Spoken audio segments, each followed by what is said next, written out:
वाटोळं करतात. तर आता काय जे करतील ते आम्ही ऐकू आणि त्याच्यावरती मत प्रदर्शन करू.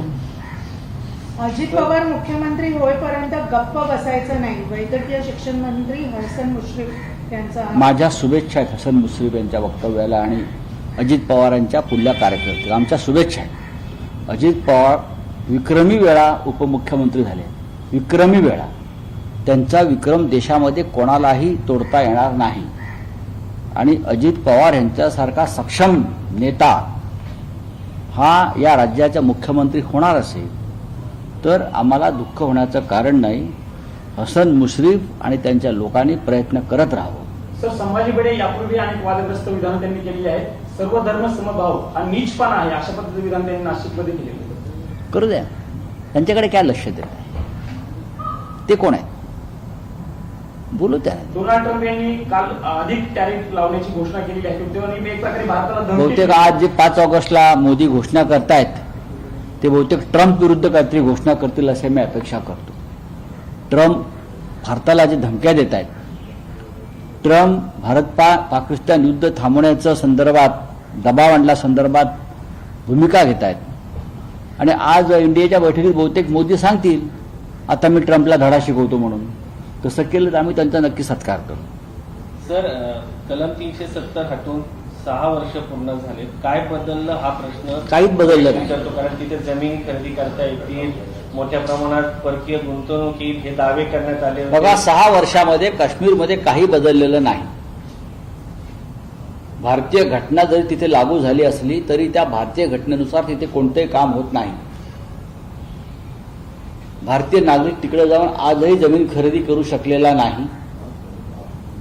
आजही तिकडे मोठ्या प्रमाणात गुंतवणुकीचे जे स्वप्न दाखवलं होतं मोदींनी ते आलेलं नाही. काश्मीरमधल्या जनतेला, तरुणांना रोजगार मिळालेला नाही. काश्मीरमधला हिंसाचार, दहशतवाद थांबलेला नाही. आपण पाहिला असेल की पहलगावमध्ये काय झालं 22 एप्रिलला. ही एक घटना मोठी समोर आली. अशा लहान घटना तिथं वारंवार घडत आहेत. सरकार जरी लोकशाही मार्गाने तिकडलं निवडून आलं तरी त्या सरकारला कोणते अधिकार नाही. ते राज्य केंद्रशासित झालेलं आहे. त्याला पूर्ण राज्याचा दर्जा देणं आवश्यक आहे. 370 नंतर फक्त मोदी आणि शहांनी आणि त्यांच्या भाजपनं स्वतःचे ढोल वाजवून घेतले. या पलीकडे काश्मीरमध्ये कोणताही बदल मला झालेला दिसत नाही. काश्मीर दहशतवाद मुक्त होईल 370 कलमानंतर हे मोदी आणि अमित शहांचं वक्तव्य पूर्णपणे अपयशी ठरलेलं आहे. आजही लोक पहलगावच्या हल्ल्यानंतर लोक, पर्यटक काश्मीरमध्ये जायला घाबरलेले आहेत. जम्मू काश्मीरला संपूर्ण राज्याचा पुन्हा दर्जा द्यावा अशी मागणी तुम्ही आजच्या दिवशी करणार का? नक्कीच करणार. जम्मू काश्मीर हा आमच्या देशाचा एक महत्त्वाचा भाग आहे. जम्मू काश्मीर राज्याशिवाय हिंदुस्थानचा नकाशा पूर्ण होऊ शकत नाही. आणि हे या राज्याला पूर्ण राज्याचा दर्जा मिळावा, त्यांना त्यांचे अधिकार मिळावे ही आमची मागणी कायम राहील. ठीक आहे, चलिए क्या हिंदी. प्रश्न असा आहे की विधिमंडळात जी हाणामारी झाली होती त्याचा अहवाल सादर होणार आहे, तुम्हाला काय अपेक्षा आहे? काही नाही, असे खूप अहवाल येत असतात. देवेंद्र फडणवीस यांच्या कारकिर्दीमध्ये अनेक विषयांवरती ATS नेमल्या, समित्या नेमल्या. ते अहवाल येतात नाही येत त्याच्याविषयी मला काहीच सांगता येत नाही, कोणाला सांगता येत नाही. अंदाज समितीचे अध्यक्ष अर्जुन खोतकर, एस्टिमेट कमिटीचे अध्यक्ष अर्जुन खोतकर यांच्या PA कडे धुळ्याच्या विश्रामगृहामध्ये 1,80,00,000ची कॅश सापडली. ही कॅश अंदाज समितीच्या अध्यक्षांना देण्यासाठी धुळ्याच्या ठेकेदाराकडून गोळा करण्यात आली होती. त्याचं काय झालं चौकशीचं? त्यासाठी ATS नेमला होता. हे सांगू शकतील का कोणी? अशा अनेक ATS विविध मार्गाने विविध विषयावरती फडणवीस साहेब आमची घोषणा करतात. त्याचं काय होतंय पुढे माहीत नाही. आज महाराष्ट्रामध्ये त्यांचा एकच उद्योग आहे की विरोधी पक्षाच्या कार्यकर्त्यांवरती खोटे गुन्हे दाखल करायचे, पोलिसांना त्या संदर्भात दबावाखाली आणायचे आणि आमच्या कार्यकर्त्यांवरती खोटे गुन्हे टाकून त्यांच्यावरती तडीपाऱ्या लावायच्या. आणि आपले मग पक्षाचे भाजपच्या कार्यकर्त्यांना मोकळं रान द्यायचं. याच्याशिवाय देवेंद्र फडणवीस पोलिसांचा कोणताही वापर करताना मला दिसत नाही. आजच माझ्याकडे माहिती आली की आमचे अहिल्यानगरचे आमचे प्रमुख कार्यकर्ते, युवा सेनेचे प्रमुख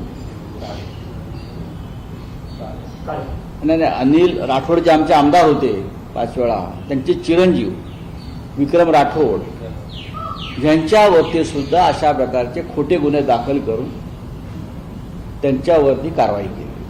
त्यांचा संबंध काय, त्यांचा गुन्हा काय, पण कार्यकर्त्यांवरती, राजकीय कार्यकर्त्यांवरती, खास करून शिवसेनेच्या कार्यकर्त्यांवरती अशा प्रकारचे खोटे गुन्हे दाखल करून त्यांना शहरातून बाहेर जायला दहशत निर्माण करतात. अहिल्यानगरमध्ये मला आजच प्रकरण माझ्यासमोर आलेलं आहे. आमच्या अनिल राठोडांचे चिरंजीव ज्यांनी अहिल्यानगरमध्ये हिंदुत्वासाठी मोठं काम केलं. आज त्यांचा स्मृतिदिन आहे राठोडांचा 5वा, आणि त्यांच्या एक चिरंजीवाला अहिल्यानगरमध्ये येण्यास बंदी आहे कारण त्यांच्यावरती खोटे गुन्हे दाखल केले पोलिसांनी. हे फडणवीस यांच्या पोलिसांचं काम आहे. याच्या आधी आमचे तिकडले शहर प्रमुख किरण काळे यांच्यावरती बलात्काराचा खोटा गुन्हा दाखल केला. आजही इतर जिल्ह्यामध्ये काँग्रेस, राष्ट्रवादी काँग्रेसच्या लोकांवरती खोटे गुन्हे दाखल केले जात आहेत. देवेंद्र फडणवीस यांना गृह खातं यासाठीच हवंय का? सांगावं. हेच काम असेल तर पुढे येणारी सरकार सुद्धा अशा पद्धतीनं काम करतील. तर माधुरी हत्येच्या संदर्भामध्ये आज बैठक घेतात मुख्यमंत्री. काय वाटतं, वनताराच्या विरोधात काही निर्णय घेऊ शकतील का? आजच त्याच्यावरती सामनामध्ये अग्रलेख आहे. जी माधुरी हत्तीण आहे तिच्यासाठी कोल्हापूरकर रस्त्यावर उतरले,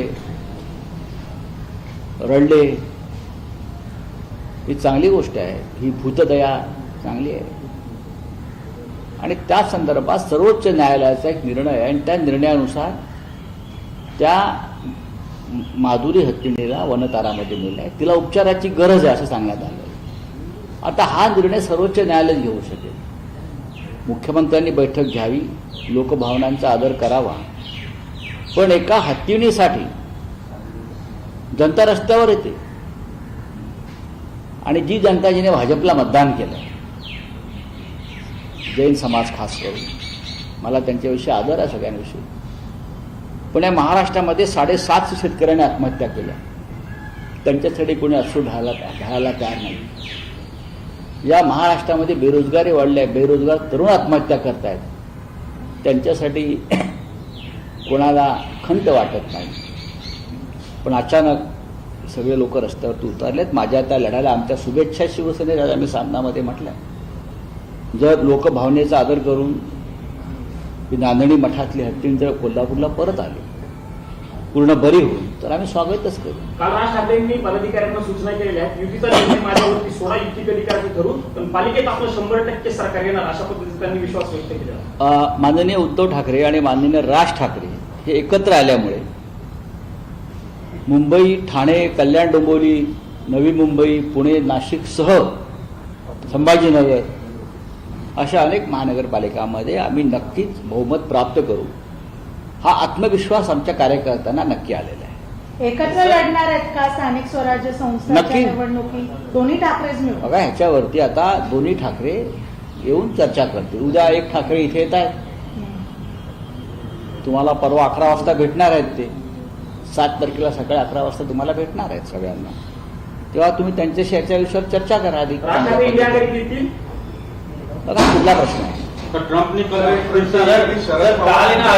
आप हिंदी में बोले. हिंदी का प्रश्न ट्रम्प ने फिर से कल एक स्टेटमेंट दिया, उसने इंडिया को धमकी दी, बोला कि ट्रैफिक बढ़ाएंगे जब तक कि टैरिफ बढ़ाएंगे जब तक कि ये ट्रम्प भारत को बार बार धमकी दे रहा है.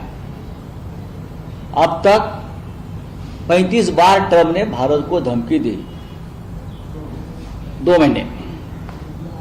यह अपने आप में एक विश्व विक्रम है. एक संप्रभु देश को, हिंदुस्तान जैसे संप्रभु देश, जिस देश की लोक संख्या 140 करोड़ है, जिस देश को एक महान परंपरा है, स्वाभिमान की परंपरा है, लड़ने की परंपरा है, क्रांति की परंपरा है, और उस देश के प्रधानमंत्री नरेंद्र मोदी है जो अपने आप को बहुत मजबूत प्रधानमंत्री मानते, 56 इंच वाले, छाती वाले. ऐसे देश को प्रेसिडेंट ट्रम्प इतने बार धमकी देता है चिढ़ाता है, हमारी खिल्ली उड़ाता है, और हमारे प्रधानमंत्री और उनकी सरकार ट्रंप के बारे में एक शब्द मुंह से निकालने को तैयार नहीं। और आज एनडीए की बैठक में प्रधानमंत्री मोदी जी का एनडीए के लोग सत्कार करने वाले हैं। हमें कारण तो बताइए कि आप मोदी जी का सत्कार क्यों कर रहे हैं? हाँ, पाकिस्तान और हिंदुस्तान का युद्ध जो है वो प्रेसिडेंट ट्रंप बोलता है मैंने रुकवाया, मोदी ने नहीं रुकवाया। और आप लोग क्या कर रहे हो? प्रेसिडेंट ट्रंप कौन है हिंदुस्तान को इस तरह से दबाव में लाने वाली? ऐसे बहुत से प्रेसिडेंट अमेरिका के आए और गए, कभी इस तरह की भाषा हिंदुस्तान के बारे में करने की हिम्मत ना रशिया के प्रेसिडेंट ने की, ना अमेरिका के प्रेसिडेंट ने की, और ना पाकिस्तान के प्रेसिडेंट ने की है। ये पहली बार हो रहा है मोदी जी के कार्यकाल में कि कोई एक बाहर का देश हम पर आंख उठा रहा है, आंख दिखा रहा है, और हम कुछ नहीं कर रहे। एनडीए की बैठक आज रखी गई है 7 तारीख को, इंडिया ब्लॉक की बैठक है। वो जो हमारी बैठक होने वाला है उनके बाद उनको लगा कि हमको भी लोगों से मिलना चाहिए। अच्छी बात है, हमारे वजह से इंडिया की बैठक हो रही है। इंडिया की ब्लॉक की बैठक 7 तारीख को राहुल गांधी जी के निवास स्थान पर है। सभी बड़े नेता आ रहे हैं। उद्धव ठाकरे जी भी कल दिल्ली में पहुंचेंगे खास करके, और हम लोग शामिल हो गए। तो मोदी जी को करना है, मोदी जी करेंगे। आर्टिकल 370 हटने के बाद 6 साल हो चुके हैं, लेकिन फारूक अब्दुल्ला का बयान आया है, उन्होंने कहा है कि अभी तक स्टेटहुड नहीं दे पाई गवर्नमेंट। देखो, 370 कलम जब हटाया तो हमने भी समर्थन दिया था, पूरे देश ने समर्थन दिया था लगभग। लेकिन उसके बाद क्या हो गया? क्या मिला देश को? क्या मिला जम्मू कश्मीर की जनता को? क्या मिला है आप ये बताइए? दहशत, टेररिज्म आज भी कायम है। आप देख सकते हो क्या हो गया पहलगांव में। क्या हो गया पहलगांव में? वहाँ 1 रुपये की इन्वेस्टमेंट या उद्योग नहीं आए, लोगों को रोजगार नहीं मिला है। लोग आज भी महसूस करते हैं कि हम लोग वहाँ ठगे हुए हैं। तो मोदी जी ने बताना चाहिए कि क्या मिला है, और सच बोलना चाहिए। आज फिर एक बार टूरिज्म की संख्या वहाँ कम हो गई ये दहशतवादी हमले के बाद। ये ठीक नहीं है। मोदी जी झूठ बोलते हैं, अमित शाह जी झूठ बोलते हैं, और उनके लोग मुंडे हिलाते हैं। हम नहीं हिलाएंगे। फुल स्टेटहुड डिमांड करते उन्होंने कहा हैं, कि फुल स्टेटहुड आज डिमांड करते हैं क्या? 6 साल हुए आज के दिन। देखिए, ये देश की मांग है कि जम्मू कश्मीर जो बॉर्डर स्टेट है उनको पूरे राज्य का दर्जा मिलना चाहिए, और हम सब उस मांग के समर्थन में हमें हमेशा खड़े रहे। संजय निरुपम सुप्रीम कोर्ट ने राहुल गांधी